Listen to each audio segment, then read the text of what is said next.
It's 3 in the morning. You wake up and the room is completely dark. Not dim, completely dark. And before you've consciously registered anything, before you've formed a single thought, something has already happened in your body. Your heart rate has increased. Your pupils have dilated to their maximum aperture. The fine muscles around your ears have tensed microscopically, amplifying your auditory sensitivity. Your breathing has become shallow and quiet involuntarily. You are listening. For what? You don't know. You haven't decided to be afraid. You haven't identified any threat. But your nervous system has already responded as if there is one. You've been afraid of the dark your entire life. So has every person you've ever met. Children don't have to be taught it. Adults don't fully outgrow it. It crosses every culture, every continent, every century of recorded human history. The fear is universal. The darkness hasn't changed. So the real question is, what does your nervous system know about darkness that your conscious mind has forgotten? Because it remembers something specific, something that hunted in it, something that got very, very good at it roughly 2 million years ago. The answer isn't one thing. It's an ancient threat profile, a specific predator pattern, and a sensory mismatch between a body built for one world and a species now living in another. Each layer is darker than the last. Let's go. Start with what people assume. Fear of the dark gets categorized as irrational, a childhood holdover, a failure of reason, something you're supposed to grow out of. Nyctophobia in its clinical form is treated as a phobia, the same category as fear of spiders or heights. The implicit assumption is that it has no valid referent in the modern world. Darkness is not dangerous. Nothing is hunting you. The fear is a malfunction. This is almost exactly wrong. Arne Uman at the Karolinska Institute in Stockholm spent decades studying the evolutionary basis of specific fears and published across multiple papers in the 1990s and 2000s. The principle of biological preparedness, the idea that certain fears are acquired faster, extinguished slower, and triggered more easily than others because natural selection has pre-tuned the nervous system to treat specific stimuli as threat relevant. Fear of snakes and spiders fits this pattern precisely. Humans acquire them from a single exposure when other fears require repeated conditioning. Darkness belongs in the same category. The nervous system treats low-light conditions as intrinsically threat-relevant, not because it is confused, but because for the vast majority of human evolutionary history, low-light conditions were when apex predators operated, and apex predators killed human ancestors in measurable numbers. Here's where it gets specific.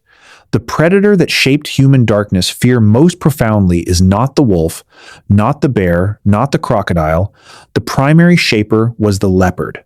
Homo fossils recovered from South African cave sites, specifically Swartkrans and Sterkfontein, sites excavated extensively by Bob Brain of the Transvaal Museum beginning in the 1970s, showed a specific pattern of puncture marks on skulls. Brain identified the spacing and morphology of these punctures as matching leopard canine placement precisely. A leopard kills by biting the base of the skull or the throat and carrying its prey into trees to feed away from competing scavengers. At Swartkrans, approximately 40% of recovered hominin skull fragments showed evidence of leopard predation. These are not occasional casualties. For the hominins living in the South African cave landscapes between 2 and 1 million years ago, leopard predation was a routine, significant cause of death. And leopards are obligate nocturnal hunters. Their eyes have a tapetum lucidum, a reflective layer behind the retina that amplifies available light, giving them approximately 6 times greater light sensitivity than a human eye in the same conditions. They see almost perfectly in conditions where hominins are functionally blind. Darkness was not neutral territory. Darkness was leopard territory. And your nervous system has not forgotten. Now, let's tackle the sensory architecture of the fear itself. Human vision in darkness degrades catastrophically compared to most predators.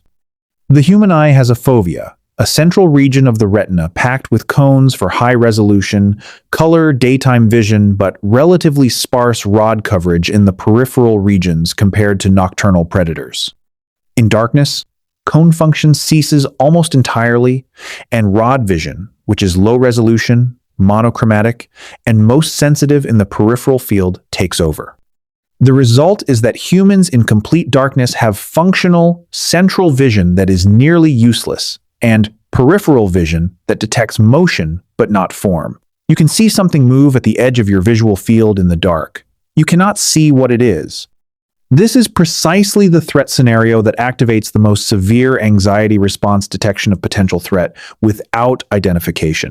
Matthew Feldman, at the University of New Mexico, analyzing threat, ambiguity, and anxiety responses, published in 2008, found that unidentified auditory and visual stimuli in low-light conditions produce significantly higher amygdala activation than clearly identified threatening stimuli at the same intensity. The darkness is not frightening because nothing is there. It is frightening because you cannot confirm that nothing is there. Your nervous system defaults to assuming the worst until proven otherwise. Exactly the correct response for an animal whose ancestors were killed by something that moved in the dark every generation for 1,000,000 years. Here's something else that almost never comes up. The fear of darkness activates a different neural circuit than most phobias.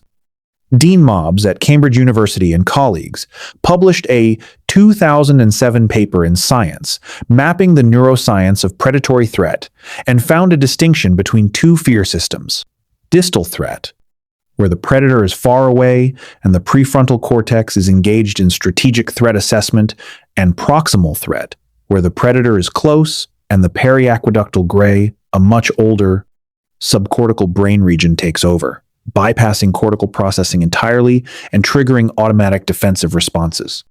Fear of darkness activates the proximal threat system at much lower stimulus intensities than most fears, meaning the nervous system treats the ambiguity of darkness as functionally equivalent to a predator already close.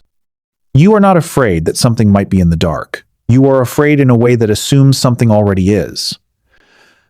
The distinction matters.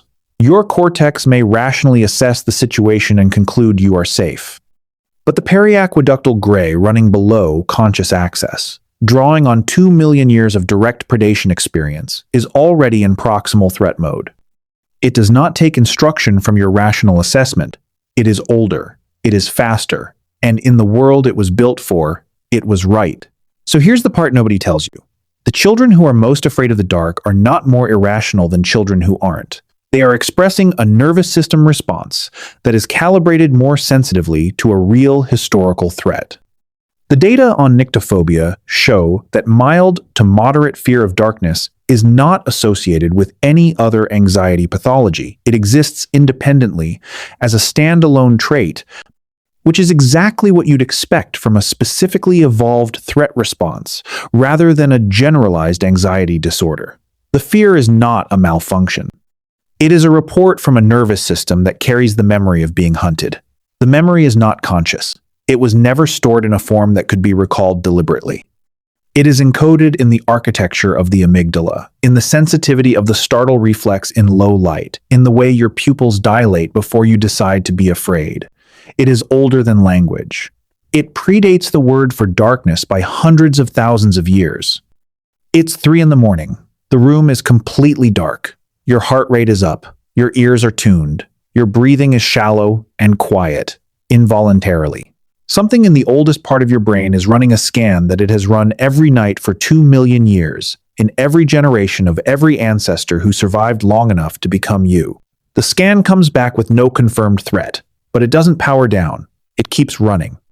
Because in the world that built it, in the cave landscapes of South Africa, where 40% of the skulls showed leopard bites, the right answer was never to stop scanning. The right answer was to keep listening until dawn. You are safe. The room is empty. Nothing is there. Your nervous system has considered all of this information and decided to keep listening anyway. It is not wrong. It is just still living in a world that ended 2 million years ago. And it is keeping you alive in this one by pretending that it didn't.